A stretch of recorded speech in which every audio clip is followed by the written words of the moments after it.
about the defense that just didn't click? It seemed like this was kind of your guys' worst game of the season. I think it's just little things. We started off with some momentum, weren't able to play complementary football across the board. It's technique, as much as anything else. We had got guys that were, wasn't like there was busts running wide open. It was, man, you got to turn the right way.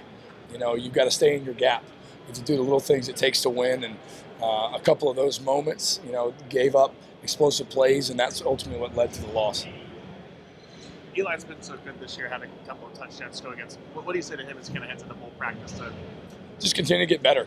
We can always improve, and obviously he's been a great player for us, and he's going to continue to be. He's going to be a cornerstone of this defense moving forward, and he's just got to continue to do what he's doing, and he'll just be an awesome player moving forward for us. Zach, how do you feel about your first season here, and how did you see yourself grow? Yeah, obviously for me, it's learning a lot. Everybody says, well, you come in and, well, it's still new language, it's new terminology. Our guys are learning a new system on a lot of things that they do, and that part will carry over for next year. So excited for that. Obviously, just the opportunity to be in a place like Oklahoma is just amazing. You see the support, you see the people that love it. It's easy to see why, man, they've been successful here for a long time, and the passion the fans have is just impressive. So been a real joy and to be back with Coach V and part of this team and this culture. So excited about the future and excited about what's to come. Your defense made such great improvement, especially over the last 4 or 5 games. I don't know how you look at this game, but when you put it all together, how much did your defense improve over the last half of the season? Yeah, I think we got a lot better, actually. Just you see the consistency of play and guys having to step up and make big-time plays in moments. I thought that, we improved our physicality, our tackling, how we attack people. And, tonight was a microcosm of they made some competitive plays on the edges. And, we just got to be better at finishing some of those explosive runs and explosive passes. Earlier in the week, Brent was talking really highly of Kip and what the future holds for him.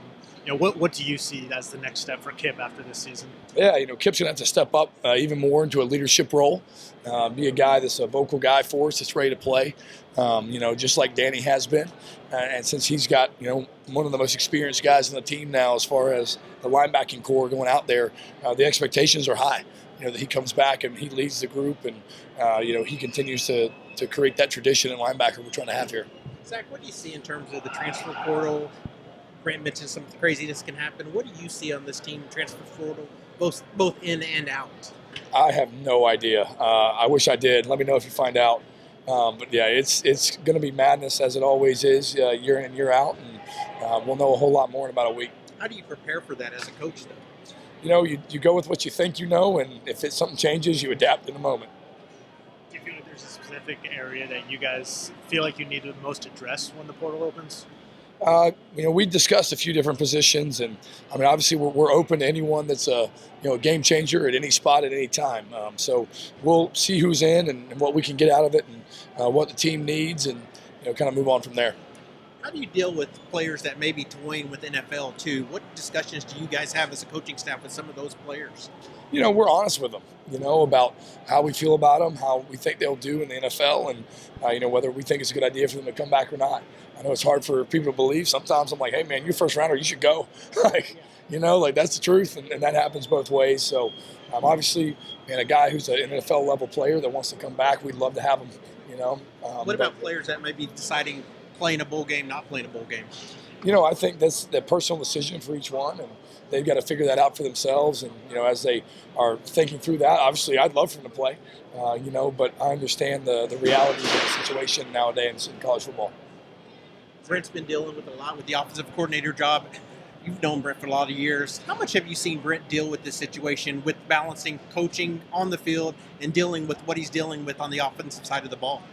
I think he's done a great job. I'm not very informed in the whole thing. He's been doing it on his own, and as he should, and I'm sure he'll make a great hire, and just excited to see who that'll be. If you do get knocked out, an opportunity is for some of those younger guys to get to fill in for that whole bowl practice and for an extra game, kind of stuff like that to continue their growth and into next year. Yeah, I think it's a great opportunity for young guys to get reps, and we'll structure practice in a way where even guys who maybe were scout team guys or freshmen, they'll have an opportunity to get some reps in practice and get ready and hopefully play in the game. And it's just a great 2 or 3 weeks to develop the team and get them ready for spring ball.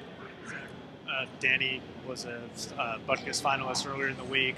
I know a lot of voters might overlook a guy that's on a 6-6 team, but what's your message to make the case for Danny as the best linebacker in the country? Well, if you want the best linebacker in the country, it's Danny Stutzman.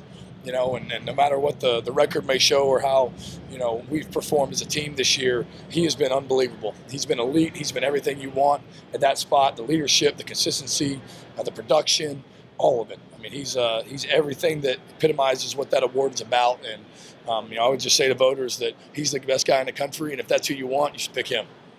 Going back to bowl prep, have you seen younger players really make a name for themselves, use that bowl prep for not only the bowl game, but for the next year? Young players use those bowl practices to their advantage. Absolutely. I think there's a lot of opportunity, more now than ever. And guys are excited, to get a chance to get in there and to play and get a trip, get a paid-for vacation, go down there and put a little work in while we're there too, and hopefully win a game. But, I think that's the mindset of our guys is just to see them improve, and I think they'll do that. So I fully expect that we'll get better as we go along.